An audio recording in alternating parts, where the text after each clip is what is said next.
大家好，歡迎收睇 Ocean Knowledge， 我係 Josie。講到香港海底嘅隱身高手 Sawblade Shrimp 鋸片蝦，一定榜上有名。佢哋嘅體積通常都同依附住嘅珊瑚或者海綿非常相近。鋸片蝦身體細長，係藻蝦科嘅船形蝦屬。鋸片蝦嘅屬名源自希臘語，形容佢船形嘅體態，而中文名稱強調佢頭胸甲延伸出嚟嘅尖銳吻部，外形就好似一把鋸齒。我曾經喺大約20米水深嘅柳珊瑚上面，同埋大型水母嘅泳中見過白色同埋半透明嘅鋸片蝦，而喺10幾米水深嘅黑珊瑚上面就見過藍紅間嘅鋸片蝦，顏色配搭非常之華麗。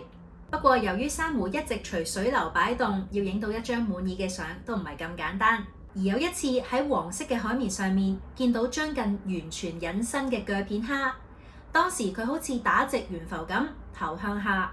我第一眼見到嗰塊海綿有啲疑惑，點解會有打直懸浮嘅牙籤黐咗喺海綿旁邊嘅呢？細睇之下先發現係黃色嘅鋸片蝦。另外有一次喺果洲群島清理鬼網，即係棄置漁網，突然有一對紅色嘅鋸片蝦慢慢咁樣游咗出嚟。所以大家第日清理海洋垃圾都記得要先觀察有冇小生物。有時潛水員見到珊瑚群落會覺得普普通通，冇咩好觀察，但其實珊瑚正正係唔少海洋生物嘅寄居之所。下一集再為大家介紹其他有趣嘅海洋生物。多謝收睇，拜拜。